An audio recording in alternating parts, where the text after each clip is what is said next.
орталық коммуникациялар қызметінің баспасөз орталығына қош келдіңіздер.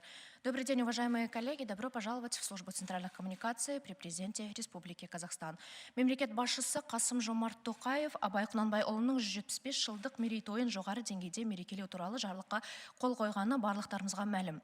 Осы орайда 2020 жылы қандай іс-шаралар жоспарланып отырғаны жайлы толығырақ Қазақстан Республикасының мәдениет және спорт вице-министрі Нұрғиса Дәуешев, Қазақстан Республикасының мәдениет және спорт министрлігінің мәдениет және өнер істері департаменті директорының орынбасары Ғани Мұратов және де академик, қоғам қайраткері Абай Құнанбайұлының 175 жылдық мерейтойын дайындау және өткізу жөніндегі мемлекеттік комиссиясының мүшесі Ғарифолла есім айтып бермек. Құрметті спикерлер, алаңымызға қош келдіңіздер. Нұрғиса Мұратұлы, сөз кезегі өзіңізде.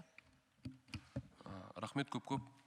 Бірінші кезекте құрметті бұқаралық ақпарат өкілдері, баршаңызды келіп жатқан жаңа жыл мен шын жүректен құттықтағым келеді. Биылғы жыл әрине айтулы жыл, ерекше жыл, себебі мемлекет басшысы Қасым-Жомарт Кемелұлы Хакім Абайдың жылымен биылғы жылды атап өтуді барлығымызға тапсырған болатын. Сондықтан да биылғы руханиятымыздың азығы болған Абай бабамыздың жылымен барлықтарыңызды құттықтағым келіп отыр.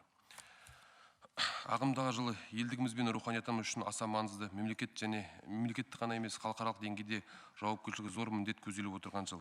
Ол ұлтымыздың ұлы ақыны ойшыл Абай Құнанбайұлының 175 жылдық мерейтойын атап өтуіміз болмақ. Абай есімі, Абай мұрасы, Абайдың өмір жолы мен өнегесі әр қазақ үшін қадірлі, қасиетті. Қалың елім қазағым қайран жұртым деп, халқының қамын қара басының қадірінен жоғары қойған данышпанымыз әрине зор ықылас пен құрметке шексіз ие.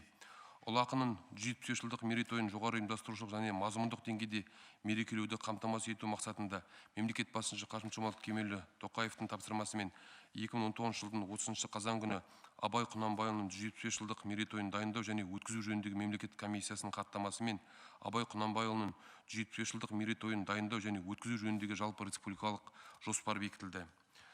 Жоспар 82 тармақты қамтиды. Солардың ішінде ірі халықаралық және республикалық, облыстық, қоғамдық маңызы бар 500-ден астам шаралар жоспарланып отыр.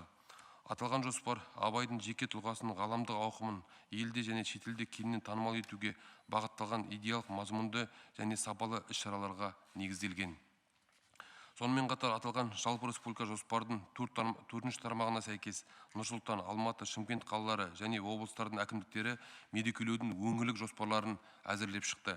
Осыған орай Абайдың 175 жылдық мерейтойы аясында еліміздің барлық өңірлерінде ауқымды халықаралық, республикалық және аймақтық ғылыми зерттеу, танымдық, шығармашылық және мәдени бұқаралық іс-шаралар ұйымдастырылатын болады. Жалпы республикалық жоспардың 1-ші тармағына сәйкес ақпарат және қоғамдық министрлігі Абай Құнанбайұлының 175 жылдығына арналған брифинг пункт әзірлеп шықты. Абайдың 2020 жылы 21 қаңтарда мемлекеттік Астана опера және балет театрында Ұлы Абай мерейтойын ресми салтанатты ашылу рәсімі концерті жоспарланып жатыр. Алла қаласа 21 күні осы айдың Астана опера театрында Қазақстанның белгілі өнер шеберлерінің қатысуымен өтетін болады. Бұл жерде Қазақстанның халық әртісі Әлібек Дінішев, Роза Рымбаева және де Астана операның ұжымы, Астана балет ұжымы, балалар, барлығы осы шығармашылық актерлар, барлығы осы шығармашылық ұжымдардың барлығы осы шараға қатысу қазір дайындық жұмыстары жүргізілуде. 21 күні осы Абайдың бабамыздың салтанат түрде, осы жылғы салтанат түрде ашылуын жасайтын боламыз. Абайдың тағы бір айта кететін жағдай, Абай бабамыздың толық шығармаларын 10 шет тіліне аудару. Ол француз, ағылшын, орыс, араб, испан, қытай және түрік, жапон, неміс, италия тілдеріне аударылып, 3000 дана таралыммен әлемнің түкпір-түкпіріне таратылатын болады. Келесі ірі жобаны Абайдың өмірі, шығармашылығы, мұрасы және қазақтың мәдениетін дамытудағы рөлі туралы 3 қойылымдық деректі фильм түсірілу. Бүгінгі таңда ұлттық киноны қолдау мемлекеттік орталығына осы Абай бабамыздың деректі фильмі және қысқа метражды көркем фильмдері бойынша қабылдаулар жүргізіліп жатыр режиссерлар тарапынан. Бұл сол жұмыс тәртібіне сәйкес осы жылы 3 деректі фильмді шығару көзделіп отыр мәдениет және спорт министрі тарапынан. Абай бабамыздың әрине өзінің туған өлкесі Шығыс Қазақстан облысы Семей қаласында, туған жері Жидебайда, Абай ауданында этноауыл, этномәдени кешені аумағында театрландырылған қойылым айтыс, дәстүрлі орындаушылардың концерттері, сирек кездесетін кітаптардың мұражай экспонаттарының, қолданбалы және өнер шеберлері бұйымдарының көрмелері, ұлттық спорт және тағы басқа мерейтойға арналған шаралар жаз айында өткізілетін болады. Мерейтойдың бастысы әрине ол халықаралық деңгейде, оған өздеріңіз жақсы білесіздер, мемлекет басшысы Қасым-Жомарт Кемелұлы Абай бабамыздың тойын тек қана танымдық жағынан мән беруге аса маңызды екенін айтқан болатын. Сондықтан да қазіргі таңда Абай бабамызды халықаралық деңгейде таныту мақсатында ЮНЕСКО мен Түрксой халықаралық ұйымдар аясында жұмыстар тойланатын болады. Бұл бағыттағы жұмыстар қазір пысықталып жүргізіліп жатыр. Түрксойға байланысты 30 қараша күні 2019 жылдың Ош қаласында Түрксой мәдениет министрлігі тұрақты кеңесінің отырысында Түрксой шеңберінде 2020 жыл Абай жыл деп танылғанын өздеріңіз жақсы білесіздер. Сыртқы істер министрлігінің және халықаралық түркі академиясымен Абайдың еңбектерін түркі тілдеріне аудару және басып шығару жөнінде іс-шаралар ұйымдастырылып, жұмыстар жүргізілуде. Абайдың 2020 жылдың қазан айында ЮНЕСКО-ның штаб-пәтерінде Абай Құнанбайұлының 170 жылдығына арналған салтанатты таныстырылым концерті, қазақстандық өнер шеберлерінің концерті, халықаралық ғылыми тәжірибелік конференция, көрме, музей жәдігерлерінің тұсаукесері, кино көрсетілімдер Париж қаласында өткізілу жоспарланып отыр. Абайдың мұрасын шет елдерде насихаттау мақсатында Қазақстанның шетелдегі елшіліктерінің базасында, сондай-ақ Қазақстанның ұлттық университеттері, серіктес жоғары оқу орындарында Абай орталықтарын құру жоспарланып отыр. Аталған шетелдегі орталықтар Қазақстан Республикасының шетелдегі мекемелерінде Абай Құнанбайұлы мерейтойына орай шығармашылық кеш, семинарлар, имидждік шараларды ұйымдастыратын болады. Мерейтой күнтізбесінде әлемнің 10 жетекші тіліне аударылған Абай еңбектерінің тұсаукесерлері шет мемлекеттерде арнайы тұсаукесерлермен жалғасатын болады. Және Қазақстанның өнер шеберлерінің қатысуымен гастрольдік сапарлардың барлығы биыл Абай жылына байланысты арнап отырмыз.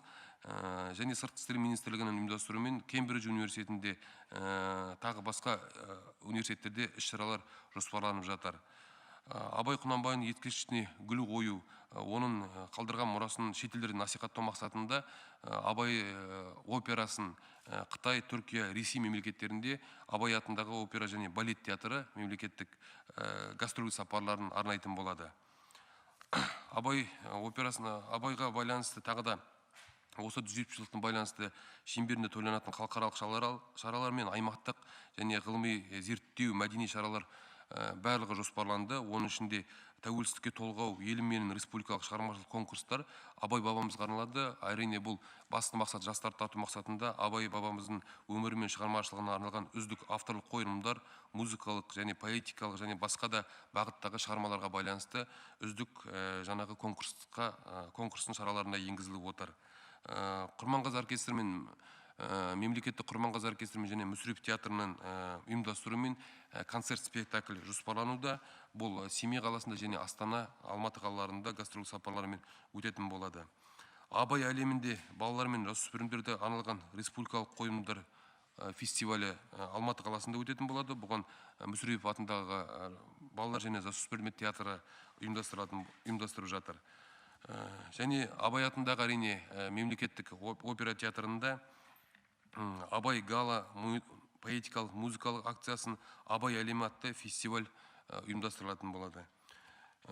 Мерейтой аясында дана мен даланы дәріптеген ақын атты республикалық ақындар айтысы өтеді. Әрине биыл ақындар айтысын өздеріңіз ақындар айтысы көптеп жоспарлануда. Барлығы Мәдениет және спорт министрлігі мен Нұр Отан партиясының қолдауымен осы Абай бабамыздың жылына байланысты көптеген ақындар айтысы жоспарлануда. Өңірлерде Мәдениет және спорт министрлігінің тарапынан осы 8 ақпан күні Нұр-Сұлтан қаласында ақындар айтысын бастайтын боламыз. Ұлы даланы ұлы ақын атты ақындар айтысы өтетін болады. Абай әлемдік әдебиет пен мәдениетке қосқан үлесін кең ілгерілету мақсатында мерейтой аясында қазақстандық және шетелдік масс-медиа, әлеуметтік желілерде, мессенджерлерді мен ротациялау үшін ақынның шығармашылығы туралы бірқатар телевизиялық көркемдік, деректі ғылыми публистикалық фильмдер, телебағдарламалардың арнайы шығарылымдар мен имидждік жобалардың жүзеге асыру қарастырылған. Жас ұрпақтың арасында Абай атамыздың мұрасын дәріптеу, құндылығын арттыру мақсатында барлық білім беру мекемелерінде Абайдың өлеңдері және қара сөздерін мәнерлеп оқу және мазмұндау бойынша ашық сабақтар мен тақырыптық шығарма байқаулар өткізілетін болады. Республикалық барлық аймақтарында оқушылар үшін абай жеріне саяхат атты абай жерлеріне экскурсиялық турлар қарастырылып отыр. Жоғары оқу орындарында ғылыми конференциялар, абай оқулары, симфозиумдар, поэтикалық және әдеби фестивальдар, поэзия кештері, абай өлеңдері үздік оқу, әндерін орындау және шығармашылығын білу бойынша семинарлар мен конкурстар өткізу жоспарлануда. 2019 жылдың 25 қарашада Гумилев атындағы Еуразия ұлттық университетінің жанынан Абай академиясы ғылыми зерттеу институты құрылды. Институттың басты мақсаты осы Абай бабамыздың қалдырған мұрасын насихаттау және жастарға кеңінен ғылыми түрде жұмыстар жүргізу. Абай Құнанбайұлының 170 жылдық мерейтойын дайындау және өткізу жөніндегі жалпы республика жоспар жобасында Мәдениет және спорт министрлігінің Семей жеріне атқаратын көптеген шаралар енгізілді. Жоспарға сәйкес тиісті жұмыстар Абайға қатысты бірнеше объектілерге жүргізіледі және музейлерде ғылыми реставрациялау жұмыстары жүргізілуді жоспарлап отырмыз. Бұл өздеріңіз жақсы білесіздер, Абай бабамыздың мынау Жидебай бөрілі жерінде Абай бабамыздың тұрған үйі, қыстағы Семей қаласындағы орталық музейі және Бөрлідегі Мұхтар Әуезов атамыздың туған үйіндегі музей барлығы мына музейфикациялармен жұмыстар жүргізіліп, оған реставрациялық жұмыстар және Абай атындағы орталық Семей қаласындағы музейге құрылыс жұмыстары да жүргізілетін болады. Қазіргі таңдағы көп жылдардан бері бұл жұмыстар, құрылыс жұмыстары жүргізген жоқ. Қазіргі таңда осы Мәдениет және спорт министрлігі нақты қолға алып, Абай бабамыздың мұрасын насихаттау мақсатында қазіргі заманғы технологиямен жабдықталған музей жасақталып, Абай бабамыздың тойына тарту етілетін болады.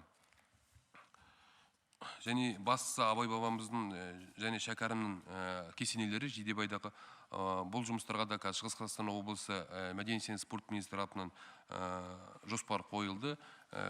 Алдағы уақытта сол Абай бабамыздың мәңгілік мекеніне реставрациялық жұмыстар жүргізіліп, өзінің мәңгілік үйі қайтадан қалыпқа келтірілетін болады.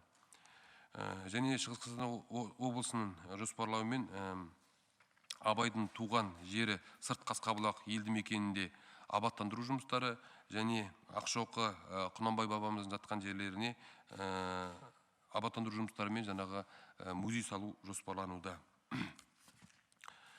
Жалпы алған кезде Абай бабамыздың биылғы жылын үкімет жанындағы республикалық ономастика комиссиясының отырысында жергілікті атқарушы органдардың ұсыныстары негізінде Шығыс Қазақстан облысы гуманитарлық колледжі Ұлы Абайдың есімімен, Солтүстік Қазақстан облысы Петропавл қаласындағы Қазақ мектеп гимназиясы Абайдың, Қарағанды облысы Теміртау қаласындағы Дмитриев көшесі Абай көшесі деп қайта атау туралы ұсыныстар оң қорытындысын алған болатын. Бүгінгі таңда жергілікті атқарушы органдар тарапынан комиссия қорытындысына сәйкес үкімет қаулысының жобасын әзірлеп, тиісті министрліктермен келісу жұмыстары жүргізіліп жатыр. Жалпы алған кезде айттық, Абайдың 500-ге тарта шарасы 82 тармақ бойынша жүргізілетін болады. Оның ішінде Мәдениет және спорт министрлігі және басқа да министрліктер облыс орталықтарында, аудандарда енді Абайдың осы биылғы тойын мемлекет басшысының тікелей тапсырмасымен бүкіл халықтың рухани азығы ретінде қалыптастыру қазір жұмыстары жолға қойылды. Алдағы мақсаттар Абай бабамызды мәңгілік қалдырған мұрасын халықаралық деңгейде насихаттау және еліміздің жас ұрпаққа беретін ұлағатты тәрбиесі зор деп есептеймін. Сондықтан да көп шаралардың барлығы осы жастарға байланысты болып отыр. Қысқаша осы. Көп рахмет.